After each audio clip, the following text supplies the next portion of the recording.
sans réserve cette fois dans les Galactiques d'aujourd'hui. Nous recevons Patrick Kafoury au cadre donc, de l'UDPS, parti au pouvoir. On va décortiquer nos deux thématiques d'aujourd'hui, les déclarations de l'archevêque métropolitain de Lubumbashi, Fulgence Moutéra, mais également faire un bilan de l'état des sièges qui est donc déclaré comme une déception par l'évêque de Goma, Willy Ngumbi.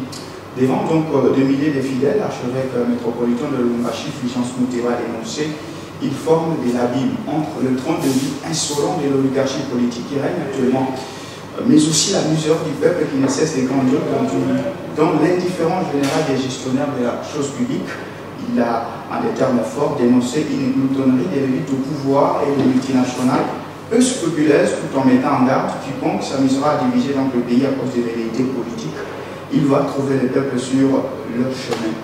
Patrick Kafoury, vous avez suivi ces différentes déclarations, le discours de Fulgence Moutéra. Est-ce que vous êtes d'accord sur le plan forme avec lui? Ce qu'il dénonce, ça dénote ce qui se passe dans la société? Pas du tout, monsieur le journaliste.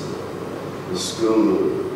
Fulgence Moutéra, l'archevêque, est en train de dénoncer la gloutonnerie du pouvoir actuel, des hommes politiques actuels? Et de quelle gloutonnerie il parle? Du train de vie des hommes politiques actuels. Mais de quel train de vie on parle actuellement? Pour moi, lorsque j'essaye de faire une étude comparative entre l'actuel régime et ceux qui nous ont précédés, mais l'actuel régime est composé des enfants de cœur, tout simplement. Le train de vie du chef de l'État, un président de la République qui a accepté de vivre pendant près de 4 ans dans un petit appartement de moins de 5 pièces. C'est cela que l'archevêque est en train de parler, d'un train de vie glouton. Mais soyons quand même sérieux lorsqu'on cherche à critiquer ce qui n'est pas critiquable.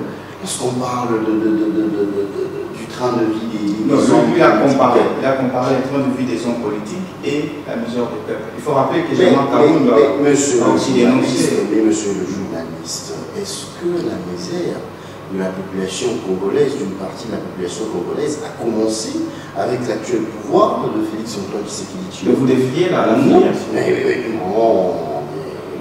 Félix Antoine Tshisekedi n'a pas une baguette magique avec laquelle il arrive au pouvoir et d'un coup il change tout pour que un pays qui a été détruit pendant près de 32 ans par le régime du maréchal Mobutu, pendant plus de 18 ans par le régime de l'AFDL, et que vous voulez que Félix Tshisekedi vienne changer le chose en un seul moment. Joseph Kabila est venu avec l'AFDL, donc je les englobe tous.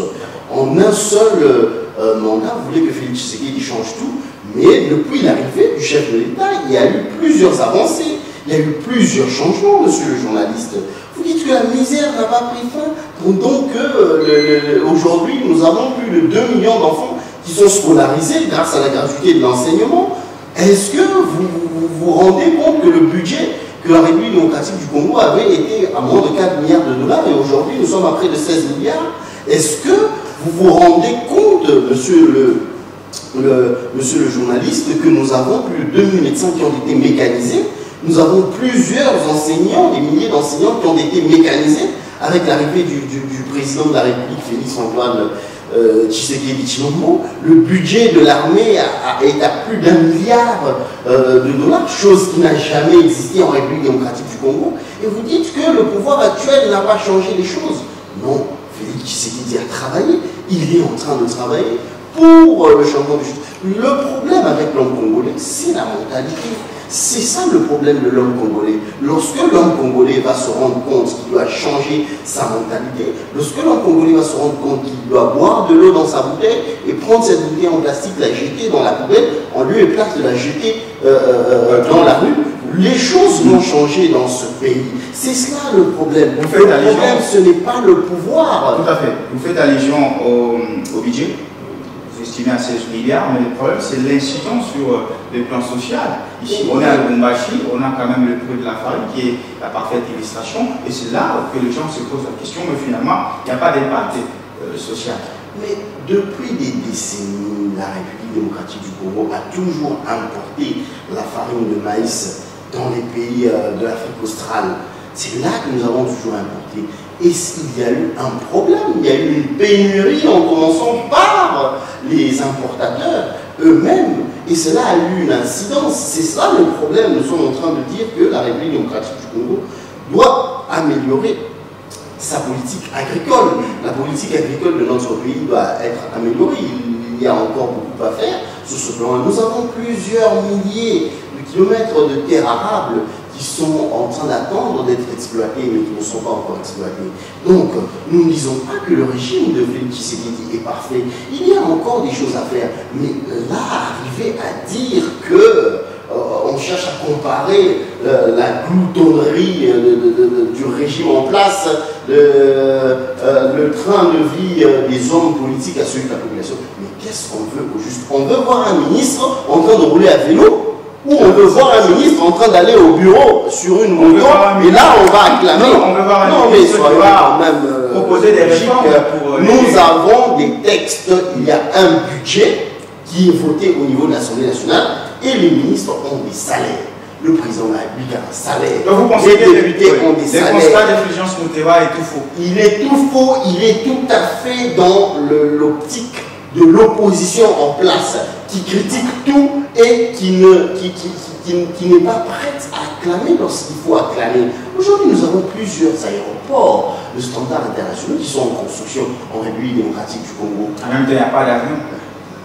Monsieur, voilà, c'est de ça que je parle. Non, soyons prêts à acclamer lorsque les choses sont améliorées. Lorsqu'on construit un grand hôpital, on est en train de construire, les gens seront là pour dire non, nous n'avons pas assez de pharmacie. Non, mais c'est un peu ce que vous êtes en train de dire là actuellement. Donc, nous sommes en train de voir beaucoup d'améliorations en République démocratique du Congo, mais nous n'avons jamais vu M.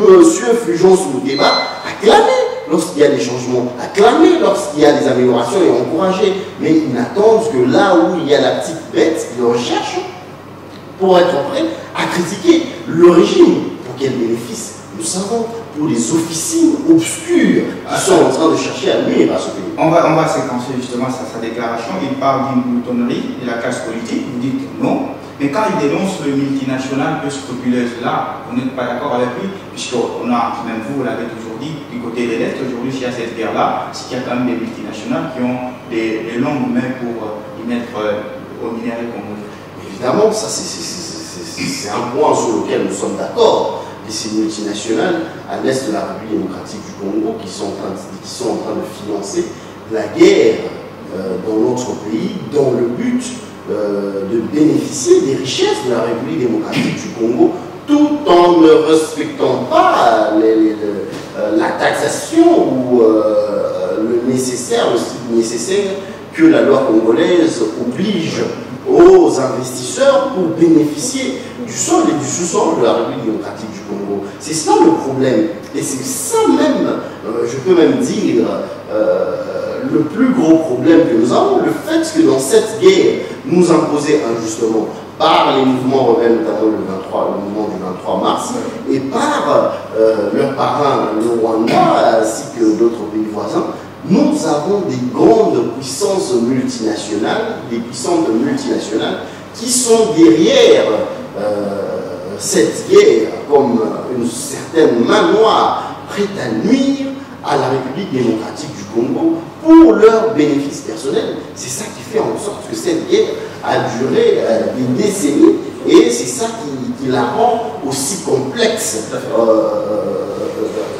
d'une certaine manière. Et sur ce point-là, nous serons de dire que nous n'avons que nos forces armées en qui nous avons confiance et qui pourront pacifier effectivement la partie est de la question. Alors, il a encore dit, et d'ailleurs été taxé par l'opposition d'être, il est beaucoup plus nationaliste, Monseigneur Fulgence Moutéba, quand il dit quiconque s'amusera à diviser ce pays à cause des réalités politiques trouvera le peuple sur son chemin. Est-ce que ce discours-là ne relève pas du nationalisme que vous êtes en train de prôner? Vous devriez quand même applaudir. Mais par rapport à cette déclaration, la question que nous devons nous poser, c'était adressé à qui? Parce que nous savons que c'est un missile bien guidé. Non, il parle de velléité politique. ministre, il s'adresse aux politiques, mais à quelle politique? J'espère que ce n'est pas à nous le pouvoir, parce que nous n'avons jamais divisé. Nous savons que les discours à caractère tribaux sont l'apanage de l'actuelle opposition,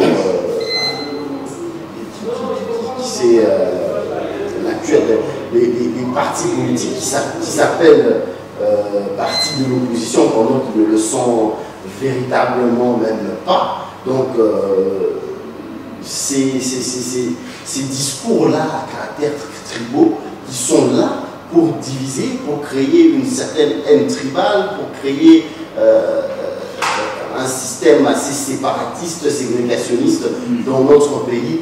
Cela n'est pas l'apanage du pouvoir en place, cela n'est pas l'apanage de l'Union pour la démocratie et le progrès social en particulier, parce que l'UDPS lui-même est un parti qui a été créé par plusieurs Congolais de divers points, même parmi lesquels Antoine Gabriel Koumanza et Augustin Kibasama Katonge. Donc pour nous, nous ne sommes pas dans cette optique-là de la division, du tribalisme, du ségrégationnisme. Nous sommes plutôt dans une vision de l'unité. Donc je pense que ce message-là tombe à point nommé et il s'adresse, je sais, à l'opposition. Ils doivent changer, ils ne doivent pas diviser ce pays et j'espère que l'Église pourra nous soutenir Alors, d'une manière générale, je crois ici adresser justement à la classe politique qui règne actuellement dans notre pays. Est-ce que cette déclaration révèle-t-elle d'une sorte de carton rouge que l'Église catholique vous adresse, vous qui gérez ce pays en ce moment? Donc on arrête d'indexer l'Église catholique parce que l'Église catholique n'a rien à voir avec une certaine haine contre le pouvoir en place. Chez nous, à l'UDPS, nous avons plusieurs catholiques. Justement. Nous avons des milliers, si pas des millions de catholiques à l'Union pour la démocratie et le progrès social qui prient chaque jour à l'Église catholique.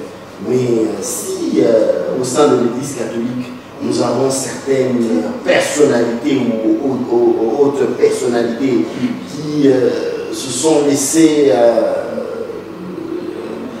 prendre par certaines manies nuisibles des opposants pour dire du mal contre le régime actuel, nous sommes vraiment désolés par ça. Et pour nous, nous n'allons jamais conclure que l'Église catholique lance un carton rouge au pouvoir en place. C'est par contre, par rapport à l'histoire de notre pays, c'est quand même une proportion majeure. C'est par contre des individus bien connus et bien ciblés qui ont un problème particulier contre le pouvoir en place et qui sont prêts à dire n'importe quoi pour nuire à notre pouvoir et faire en sorte que nous ne puissions pas voir Félix Tshisekedi prolonger son mandat. Est-ce que vous êtes prêt à aller en guerre contre ces individus-là, mais qui risquent à construire cette église catholique? Nous n'avons pas besoin d'aller en guerre contre qui que ce soit. Pour les bras de fer, s'il faut qu'on atténue les mots. Nous sommes en démocratie. Ils ont le droit de dire ce qu'ils veulent, mais cela ne changera pas la vérité. La vérité restera celle qu'elle est. Et c'est quoi la vérité? Est-ce que vous avez aujourd'hui un bilan? La vérité, c'est que aujourd'hui, à la tête de la République démocratique du Congo, nous avons l'enfant prodigue. Pas l'enfant prodigue. Nous avons un prodige à la tête de la République démocratique du Congo, c'est-à-dire Félix Antoine Tshisekedi Tshilombo.